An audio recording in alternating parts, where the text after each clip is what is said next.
इस कार्यक्रम के पुण्यार्जक हैं गुणायतन परिवार। गुणायतन परिवार द्वारा भोपाल में बड़ी सार्थक पहल की गई है, जिसमें बच्चों को संस्कार युक्त और गुणवत्तापूर्ण शिक्षा देने का मौका मिल रहा है। ये बच्चों की व्यवस्था की गई है, जिसमें 6वीं 7वीं के बच्चे इस साल लिए जाएंगे और 11वीं 12वीं और सीए फाउंडेशन के बच्चों को यहाँ रखा जाएगा। ये मेधावी छात्रों को प्रावीण्य के आधार पर उसे प्रविष्टि मिलेगी। पूरे देश भर से प्रविष्टियाँ आएगी। प्रत्येक कक्षा में मात्र 30-30 बच्चों का ही चयन होगा और चयनित बच्चे वे होंगे जो अपनी प्रतिभा के बल पर चुने जाएंगे और उनको एक प्रकार की स्कॉलरशिप दी जाएगी। ये छात्रवृत्ति के तहत पढ़ेंगे। गुणायतन के समाज कल्याण की दिशा में एक बहुत अच्छी पहल है और ये सार्थक पहल है। इसकी शुरुआत भोपाल से हो रही है। ये भोपाल वालों के लिए बहुत गौरव का विषय है। इसके लिए गुणायतन के साथ विद्यासागर इंस्टीट्यूट और सेज और एपीटी, इन तीनों को भी मैं बहुत बहुत आशीर्वाद देता हूँ।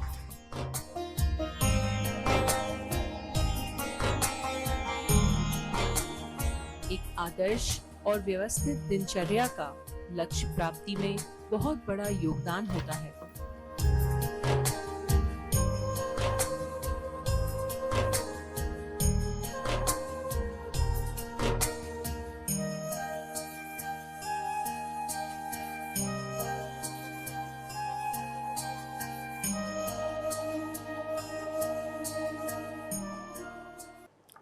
एक बार एक शेर का बच्चा,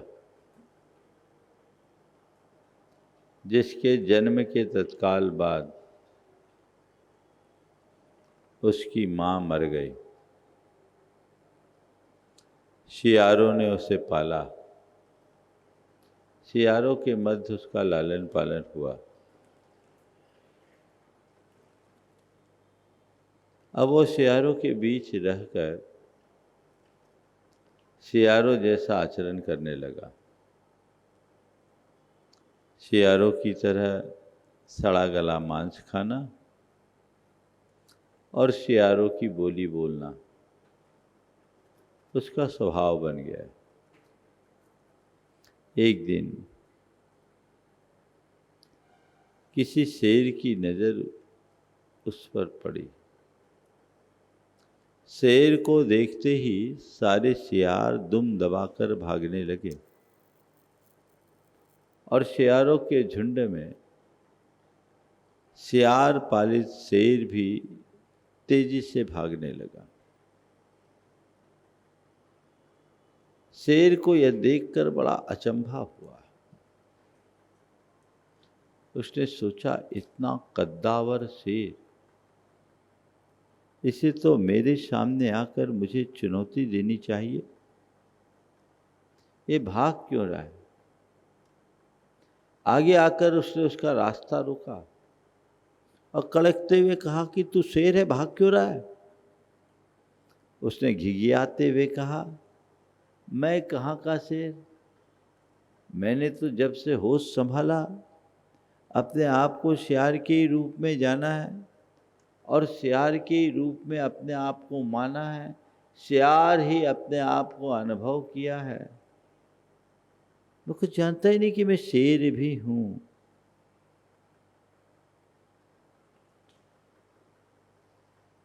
शेर ने कहा, मैं तुझसे मजाक नहीं कर रहा हूँ। तुझे सत्य का आभास करा रहा हूँ। तू शेर है, शेर, जाग। और तुझे भरोसा नहीं होता? चल आ मेरे साथ।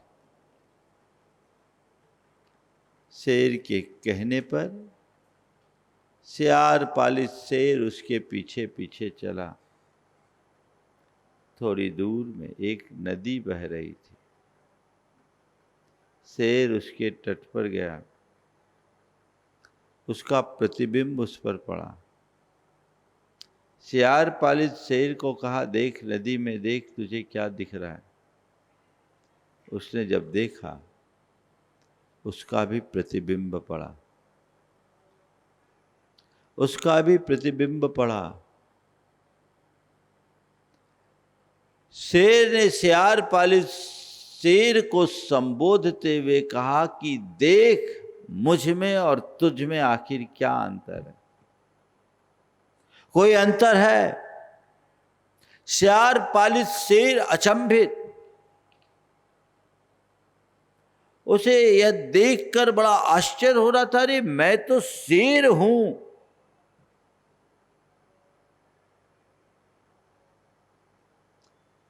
और असली शेर ने जोर की दहाड़ लगाई।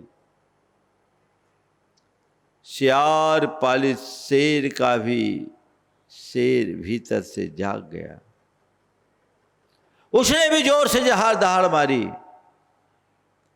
फिर क्या था, सारे सियार भाग गए और अब तक जो सियार जैसा आचरण करता था वह शेर बन गया। कहानी आप लोगों को रोचक लगी कि नहीं लगी, है ना? पर ये कहानी किसकी है?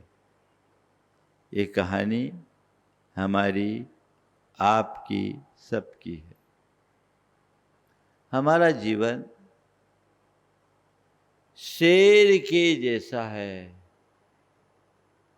लेकिन हम अपने आप को सियार मान बैठे हैं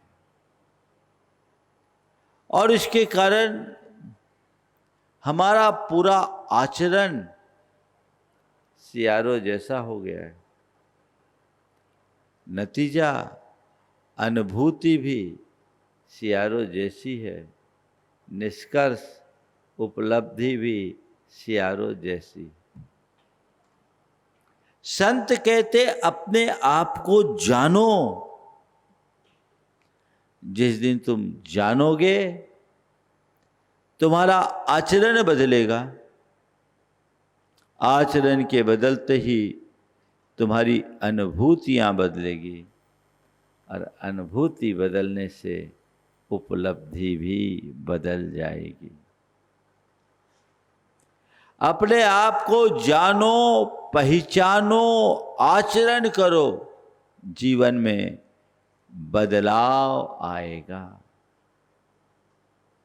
आज हम सब पर एक अज्ञान का आवरण छाया हुआ है, उसका निवारण करना है। ये भ्रम है, ये अज्ञान है, ये आवरण है। 4 बातें आज के संदर्भ में मैं आप सबसे कहना चाहूँगा।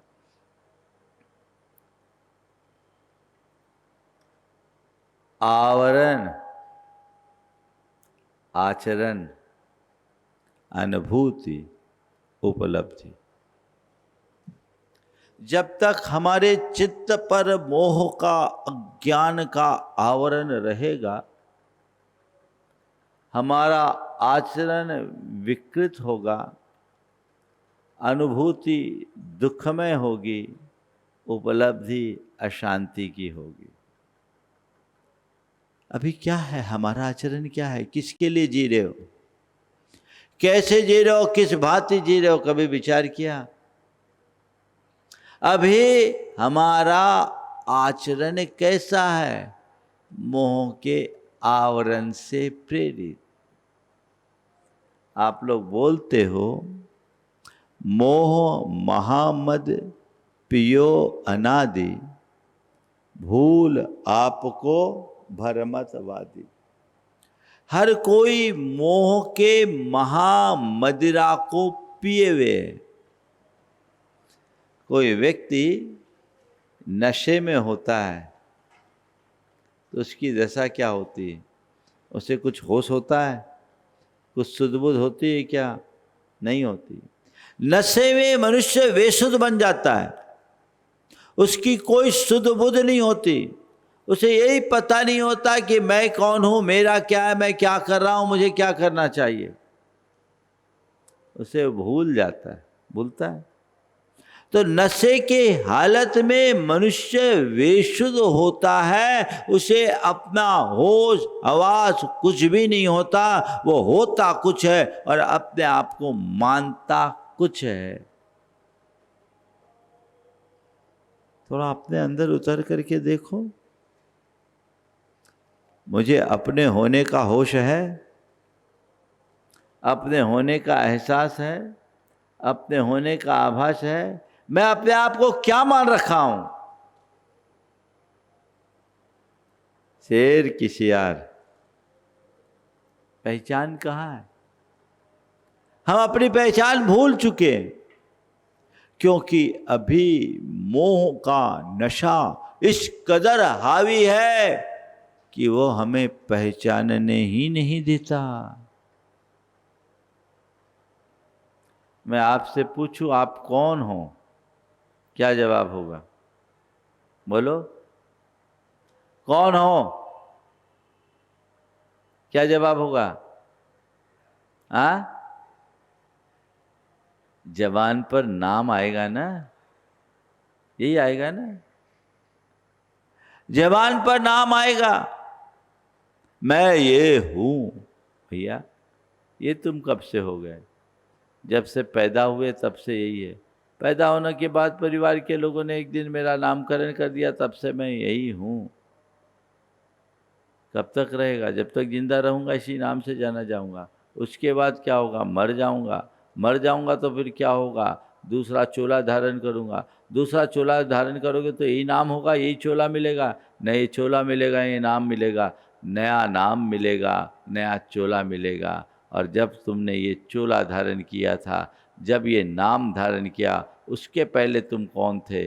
उसके पहले भी मेरा कोई दूसरा चोला था और दूसरा कोई नाम था। ये नाम और रूप परिवर्तनशील है।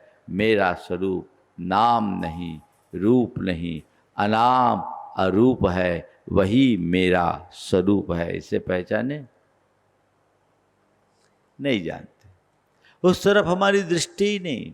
हम तो अपने इस वर्तमान स्वरूप में ही अपने आप को इस भांति मुग्ध कर बैठे हैं कि उसके आगे की कोई बात समझ में आती ही नहीं है।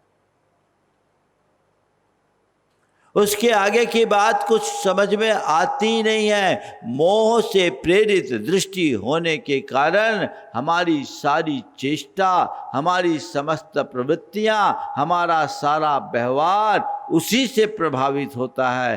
कारण परिणाम स्वरूप आचरण वैसा, अनुभूति वैसी, उपलब्धियां वैसी। जब समझ में आ जाए कि मैं हूं ही नहीं तो कुछ फर्क पड़ेगा? बोलो। आपका नाम रामलाल है और कोई श्यामलाल कह के पुकारे तो आप थोड़ा भी अटेंशन दोगे? उधर देखना चाहोगे क्या? क्यों? क्यों भाई? मैं रामलाल, मैं श्यामलाल थोड़ी हूं। अभी श्यामलाल को बुलाया गया है। मेरा नाम रामलाल है, मैं श्यामलाल नहीं हूं, है ना? श्यामलाल के साथ कुछ घट जाएगा, अपने को कोई फर्क पड़ेगा क्या? नहीं। क्यों? मेरा क्या हुआ? वो तो श्यामलाल का है। मैं सलामत हूं, मैं सुरक्षित हूं, मैं जो हूं सो हूं। मेरा ना कुछ बना है ना बिगड़ा है, मुझे कोई फर्क नहीं, है ना? लेकिन यदि कदाचित रामलाल के नाम को जोड़ दिया जाए तो क्या होगा? विचलित होंगे ना। संत कहते हैं बस यही है पहचान का परिणाम, यही है पहचान का परिणाम। जिस दिन तुम अपने आप को जान लोगे, संसार में घटित होने वाले सारे संयोगों से अप्रभावित रहने लगोगे। आज आपको किसी ने कोई टिप्पणी, कोई अपशब्द कह दिया, खून खौलता है? खौलता है? ठीक है। किसी ने आपकी प्रशंसा कर दी, मन खिलता है?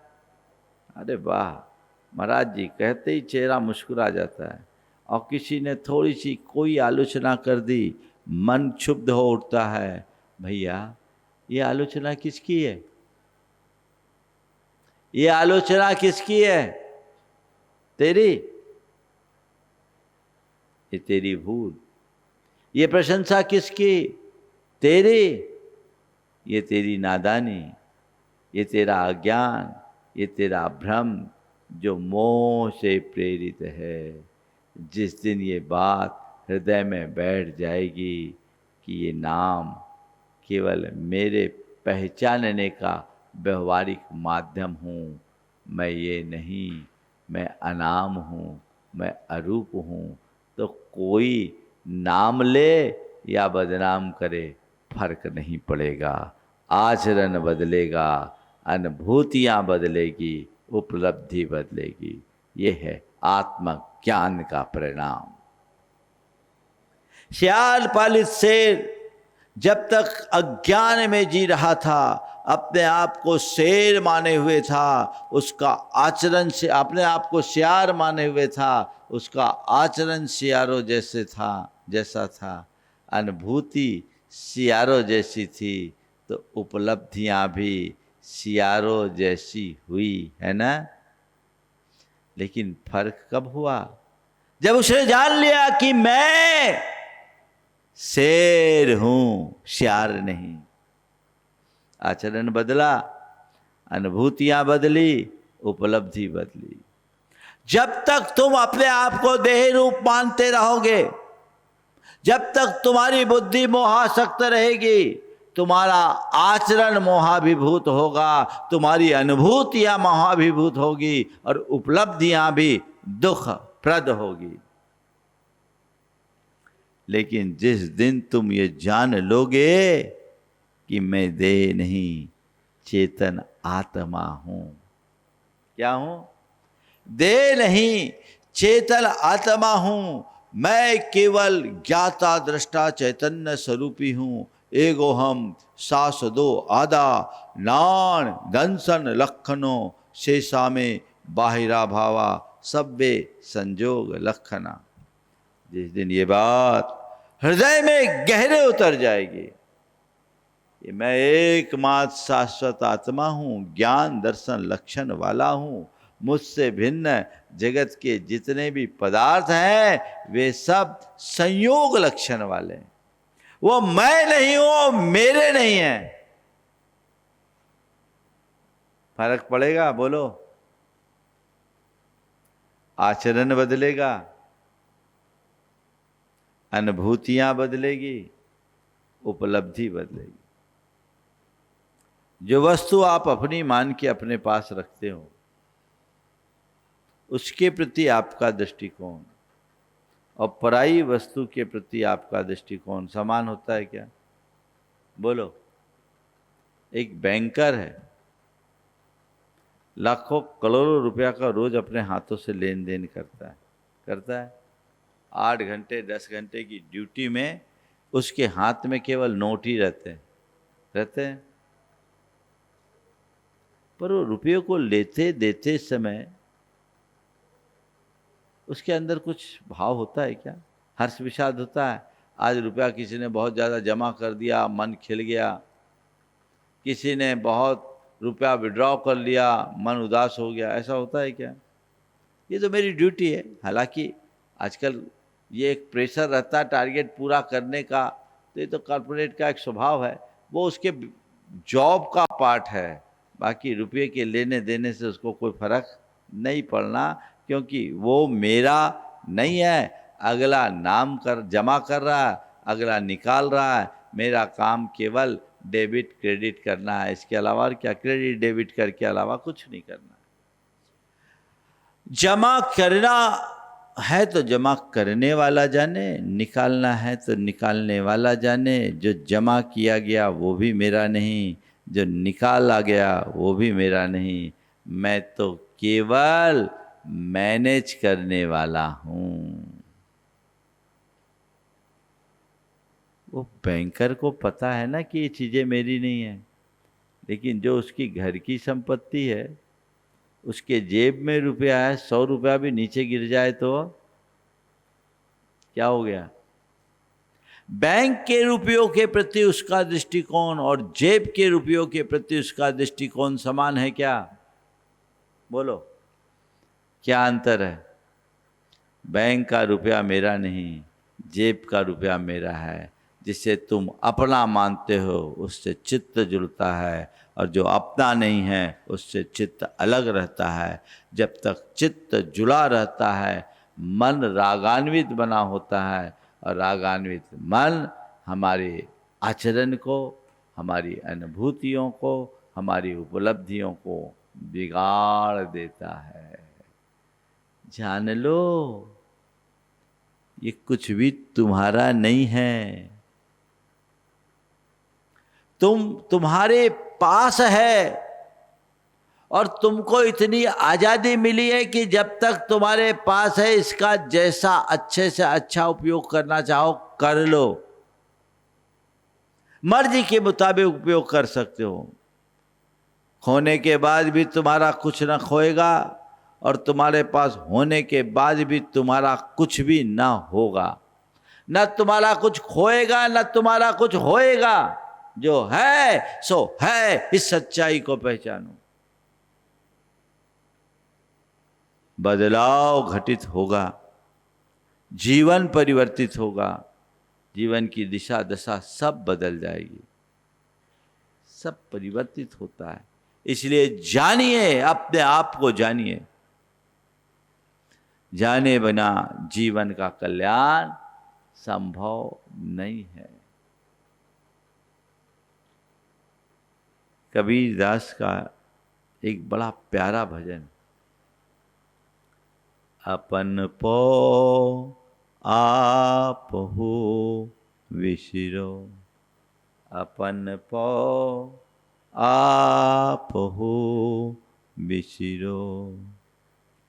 जैसे स्वान कांच मंदिरे में, भरम ते भूख मरो। वैसे ही गज फटिक सिलामणि, दसन नियान अरो। अपन पो आप हो विसिरो, अपन पो आप हो विसिरो। जो केहरी बपू निरखी कूप जल, जो केहरी बपू निरखी कूप जल। प्रतिमा जान परो, जो केहरी पपू निरख कूप जल। प्रतिमा जान परो, वैसे ही गज फटक सिलामणि। दसन नियान मरो अरो, अपन पो आप हो विसिरो। मरकट मूठी स्वाद नहीं बिहुरे, मरकट मूठी स्वाद नहीं बिहुरे। घर घर रटत फिरो, कहत कबीर ललनी के सुगना। कहत कबीर ललनी के सुगना, तोहे कौन पकड़ो। अपन पो आप हो विसिरो, अपन पो आप हो विसिरो। बहुत गहरा संदेश। कबीर कितने अच्छे उदाहरण दे रहे हैं कि तेरी दशा कितनी विचित्र हो गई।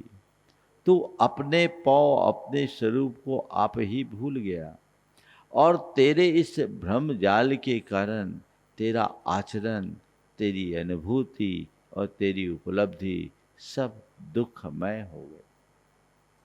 काश तू अपने आप को पहचाने तो तेरे जीवन की दिशा बदल जाए, तेरा आचरण बदले, तेरी अनुभूतियां बदले, तेरी उपलब्धियां बदले।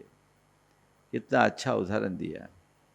जैसे स्वान कांच मंदिर में, भरमते भूख मरो। ऐसी कहावत है कि एक कुत्ता एक कांच के महल में घुस गया, और कांच का महल ऐसा महल जिसकी दीवारें, जिसकी जमीन, जिसकी छतें सब कांच की। अब वो घुस गया, अंदर घुसा, जिधर देखे उधर उसे कुत्ते दिखे। अकेला एक कुत्ता और उसके चारों ओर हजारों कुत्ते। घबरा गया, अब क्या करे, मैं अकेला, इतने सारे कुत्ते। वो अंदर से डरा, लेकिन सोचा अब इनसे मुकाबला करें। उनको डराने के लिए जोर से भौंका। ध्यान रखना, दूसरों को वही डराता है जो खुद डरा होता है।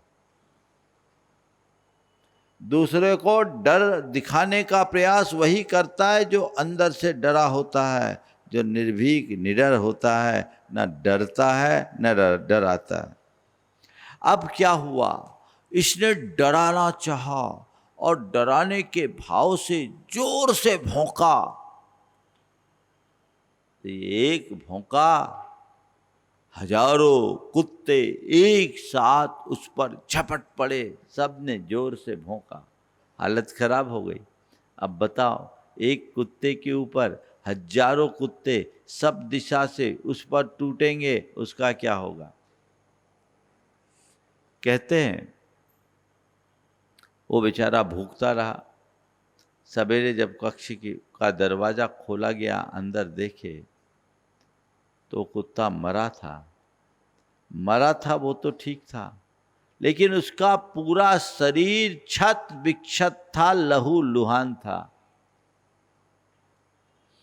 सवाल है, उस कुत्ते को किसने मारा? बोलो, उस कुत्ते को किसने मारा? बोलो तो। उसके भ्रम ने, उसके अज्ञान ने।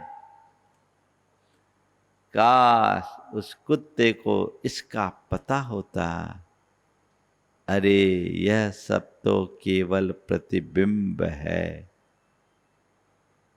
इतना उसे पता होता कि ये तो केवल प्रतिबिंब है, यहां असली कुछ भी नहीं है, तो उसे कुछ हुआ होता क्या? तुम जो इधर उधर देख रहे हो, ये ऐसा हो गया, ये ऐसा हो गया, ये ऐसा हो गया, ये तुम्हारा भ्रम है। ये सब कर्मों का प्रतिबिंब है, तुम्हारा कुछ भी नहीं। वो कुछ भी बिगाड़ नहीं सकते। जो करना है करने दो, तुम्हारा कुछ भी नहीं होगा, क्योंकि कांच का प्रतिबिंब कांच के भीतर ही अपना असर दिखाता है, बाहर नहीं दिखा सकता। ये बाहरी संयोग केवल बाहर ही अपना प्रभाव छोड़ते हैं, भीतर नहीं कर पाते।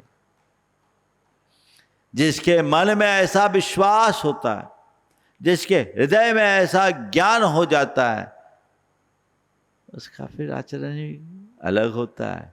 वो प्रतिबिंब देखता तो देख के कुछ पल के लिए सोचता कि देखो आज मेरे कितने रूप दिख रहे हैं, कोई फर्क नहीं पड़ता। लेकिन उसे इसका पता नहीं था, तो मामला गड़बड़ हो गया।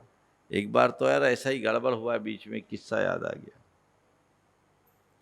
एक किसान था, खेत में काम कर रहा था। अचानक उसके हाथ एक दर्पण का टुकड़ा पर मिल गया। सूर्य के प्रकाश से उसमें रिफ्लेक्शन पड़ रहा था। उसने सोचा क्या चमकदार चीज़ है। उसने उठाया तो उसमें उसका प्रतिबिंब दिखा। उसने कहा, हाँ, लगता है स्वर्ग से मेरे पिताजी आए। अपना प्रतिबिंब देखकर उसने सोचा, अच्छा है, बड़ी कृपा हो गई, लगता है स्वर्ग से मेरे पिताजी आए हैं। वो घर ले आया, एक छोटी सी अलमारी में उसे रख दिया, और रोज काम पर जाने से पहले अपने पिता की वंदना करने के भाव से वो अलमारी खोलता, देखता, मन गदगद होता, प्रसन्न होता, वापस लॉक करके चला जाता, लौटता, फिर देखता, और अपने पिता की छवि को देखकर मन ही मन आनंदित होता, उनके प्रति कृतज्ञता ज्ञापित करता, बंद कर देता। उसकी धर्मपत्नी रोज दूर से देखती थी ये क्या करता है। पूछा तो उसने कुछ नहीं बताया, टाल मटोल कर दिया। तो उसके मन में और अधिक संदेह प्रकट हो गया कि आखिर ये क्या है, ये क्या कर रहा है। उससे पूछी, दबाव देके पूछी, कुछ नहीं बोला। तो एक दिन क्या किया, अपने पति के जाने के बाद अलमारी का ताला तोड़ा और जैसे ही ताला तोड़ करके अंदर रखे दर्पण में देखा तो उसमें इसका प्रतिबिंब दिखा। और जैसे उसने अपना प्रतिबिंब देखा, खून खौल गया। अच्छा, इस छिनाल के चक्कर में पड़ा है, इस छिनाल के चक्कर में पड़ा है, आने दो, अभी खबर लेती हूं। दरवाजे पर आकर बैठ गई। पति अंदर आने को हुआ, खबरदार, इस घर में तुम्हें प्रवेश तभी मिलेगा जब उस छिनाल को बाहर निकालोगे। इस घर में प्रवेश तभी मिलेगा जब उस छिनाल को बाहर निकालोगे। वो हक्का बक्का रह गया, कौन सा छिनाल, कहाँ बातें मत बनाओ, बहुत बेवकूफ समझते हो मुझे, मैं भी अब पढ़ी लिखी हूं, समझदार हो गई हूं, ये सब नहीं चलेगा, निकालो उसे बाहर। बोलो तो सही, कौन से? वो जिसे तुमने अलमारी में बंद करके रखा है, देख रखी हूं, जब से आए तो उसके अलावा तुम और किसी को देखते ही नहीं, कैसे उसके मुंह में फंस गए। अब इस घर में या तो वो रहेगी या मैं रहूंगी। तुम्हें एंट्री में तभी दूंगी जब तुम उसे बाहर निकालोगे। बोले कौन सी अलमारी? बोले वो उस वाली अलमारी। बोले उस अलमारी में तो मेरे पिताजी है, स्वर्ग से आए। तुम्हारे पिताजी? मुझे बेवकूफ बनाते, दिखाओ, उसमें तो छिनाल बैठी है। चलो देखता हूं। अलमारी खोला, दोनों की दृष्टि कांच पर पड़ी, संयोग से दोनों का प्रतिबिंब एक साथ उभरा। बोले देखो, मैंने कहा था ना मेरे पिताजी हैं। बोले अच्छा, मुझे क्या पता है कि तुम्हारा बाप भी ऐसा बिगड़ा हुआ था।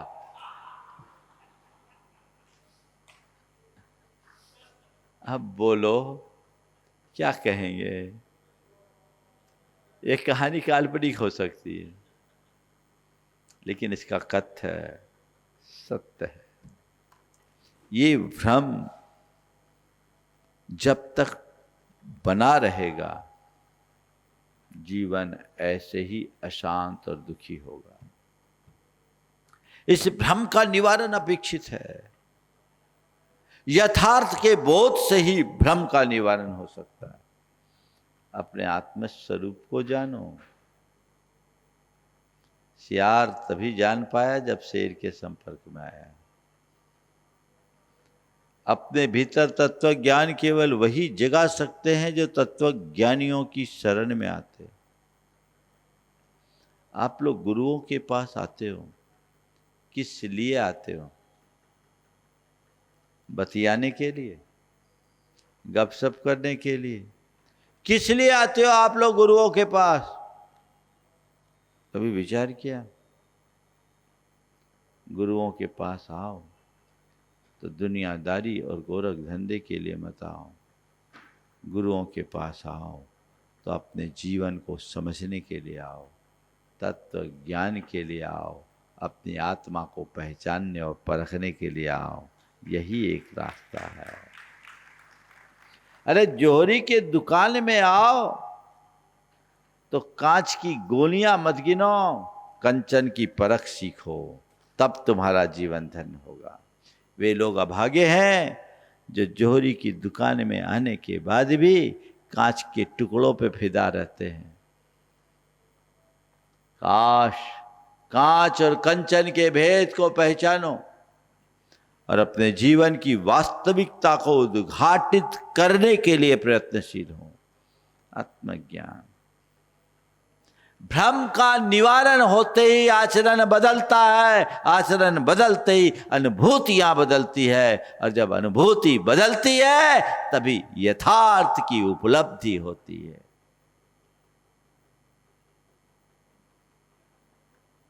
अब देखो कैसे जी रहे हो, सच्चाई में या भ्रम में? बोलो। सच्चाई में कि भ्रम में? हाँ, एक बार मैंने पूछा सभा में, भैया सच्चाई और भ्रम में क्या अंतर है? सच्चाई और भ्रम में क्या अंतर है? सभा में एक ने उत्तर दिया कि महाराज आप जो बोल रहे हो उसे हम सुन रहे हैं, सच्चाई है। आप जो बोल रहे हैं वो हम सुन रहे हैं, सच्चाई है, पर हम उसे समझ और स्वीकार रहे हैं, ये आपका भ्रम है ना? बस यही भ्रम है। ये भ्रम जब तक बना रहेगा जीवन तबाह होगा। जब भ्रम टूटेगा तभी कहीं जाकर हम अपने जीवन के यथार्थ का अनुभव कर पाएंगे, अपने जीवन को आगे बढ़ाने में समर्थ हो पाएंगे। वो दृष्टिकोण अपने अंतरंग में विकसित होना चाहिए। मुलायतन परिवार द्वारा भोपाल में बड़ी सार्थक पहल की गई है, जिसमें बच्चों को संस्कार युक्त और गुणवत्तापूर्ण शिक्षा देने का मौका मिल रहा है। ये बच्चों की व्यवस्था की गई है, जिसमें 6वीं 7वीं के बच्चे इस साल लिए जाएंगे और 11वीं 12वीं और सीए फाउंडेशन के बच्चों को यहाँ रखा जाएगा। ये मेधावी छात्रों को प्रावीण्य के आधार पर उसे प्रविष्टि मिलेगी। पूरे देश भर से प्रविष्टियाँ आएगी। प्रत्येक कक्षा में मात्र 30-30 बच्चों का ही चयन होगा और चयनित बच्चे वे होंगे जो अपनी प्रतिभा के बल पर चुने जाएंगे और उनको एक प्रकार की स्कॉलरशिप दी जाएगी। ये छात्रवृत्ति के तहत पढ़ेंगे। गुणायतन के समाज कल्याण की दिशा में एक बहुत अच्छी पहल है और ये सार्थक पहल है। इसकी शुरुआत भोपाल से हो रही है। ये भोपाल वालों के लिए बहुत गौरव का विषय है। इसके लिए गुणायतन के साथ विद्यासागर इंस्टीट्यूट और सेज और एपीटी, इन तीनों को भी मैं बहुत बहुत आशीर्वाद देता हूँ।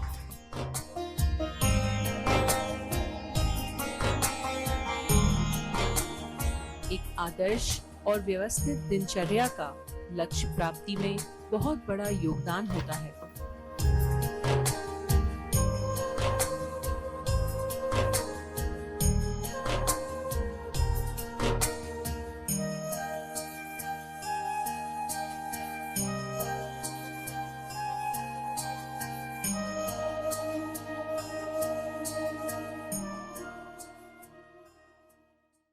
इस कार्यक्रम के पुण्यार्जक थे गुणायतन परिवार।